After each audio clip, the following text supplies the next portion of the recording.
Our reading this week comes from Luke chapter 9, and Jeff and I spent some time looking over the chapter and deciding how to outline it, and we decided that the best thing to say to you was, good luck with that. It's a little bit of a difficult chapter to outline because there are so many pieces little pieces. Right. So the approach we wanted to recommend for chapter 9 is to think about two themes that really thread their way through the entire tapestry of chapter 9. So think of the chapter in that way, and maybe that'll help you kind of piece together its message. First of all, there is clearly a piece here that relates to who Jesus is. He is seizing opportunities to present himself to us. Right. And even the text itself, one of the early little stories or snippets into chapter 9 there is Herod's trying to figure out who Jesus is himself.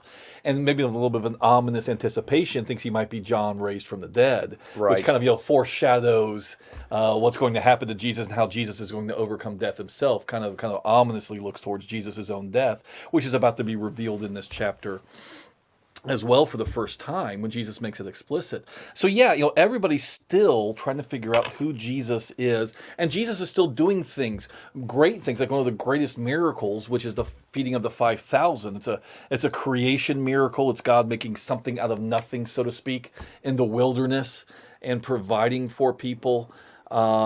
And then Jesus, once again, doing what he always does. After he does some sort of great revelatory statement or act, he goes and he makes war on Satan again. He casts out another demon, again, to show that his real coming into the world is to solve the sin problem, not to condemn people, but to save them. And so the real war is not with people. The real war is with Satan. He once again goes and says, here I am God, I create, I feed, I provide, and now let me go deal with Satan for you.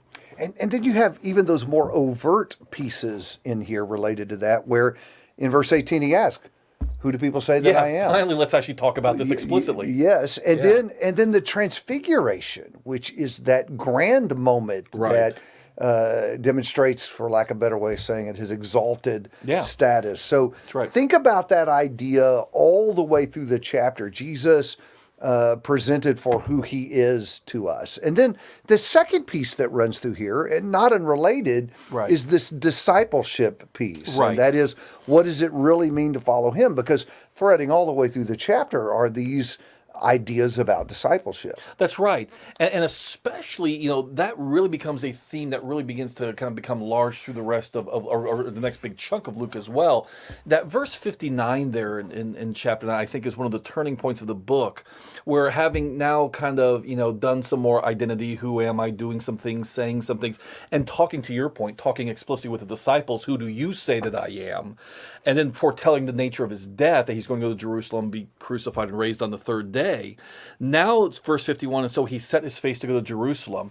And the next big chunk of the book, all the way into chapter 19, is the story of Jesus making that final journey to Jerusalem to die, which means not only who is he, but what does it mean to follow him? And that's where the last couple of stories in chapter 9, I think, begin to touch on that.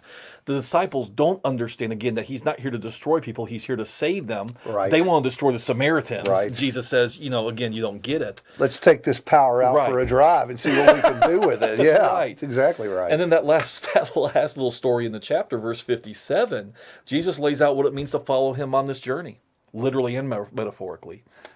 I think that's a great spot for us to insert something about application, because this idea of discipleship that really runs all the way through the chapter reminds us that we too are called to follow him.